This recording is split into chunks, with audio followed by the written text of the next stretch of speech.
मेरा नाम विवेक यादव है और मैं ग्राम अतरौरा का निवासी हूँ। तो आप सभी को मैं धन्यवाद कहना चाहता हूँ कि आप लोगों ने मुझे यहाँ बोलने का अवसर दिया। तो मैं अपनी बातों का आगाज करता हूँ और यहाँ पर सभी उपस्थित लोगों को प्रणाम करता हूँ। तो चलिए स्टार्ट करते हैं। ये बात है उन दिनों की जब हमारा देश अछूत और ये अस्वस्थ की बीमारी से गुजरा था।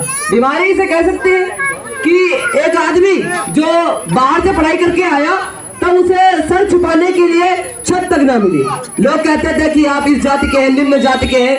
एक बार वो जब स्कूल में पढ़ रहे थे तो उनको वहाँ का जो उनके लिए अलग पानी की व्यवस्था की गई थी। अगर प्योन नहीं आता था तो वो पानी भी नहीं पीते थे। तो मैं आपसे एक बात को कहना चाहता हूँ कि अगर आपको बाबा साहब की तरह बनना है ना तो स्टोरी, स्टेटस और फोटो लगाने से आप बाबा साहब के अनुयायी नहीं बन जाते।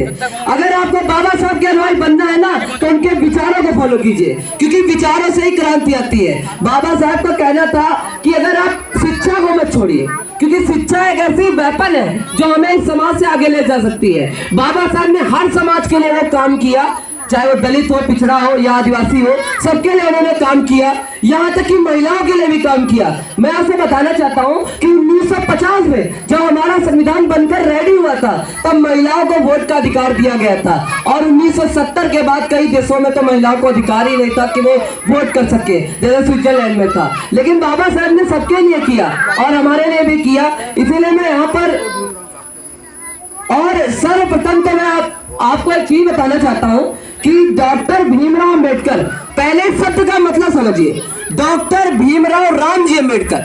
भीमा भाई उनकी माता श्री थी और राम जी उनके पिताजी थे। और जो अम्बेडकर शब्द है इसका मतलब आप लोग पहले समझिए, अम्बेडकर शब्द उनके गुरु थे, ब्राह्मण, जिन्होंने उन्हें शिक्षा, उन्होंने देखा कि इस बंदे के अंदर कुछ ना कुछ है, ये कुछ कर सकता है, इसीलिए उन्होंने इन्हें पढ़ने के लिए भेजा और उन्होंने काम किया। एक बार एक विदेश का पत्रकार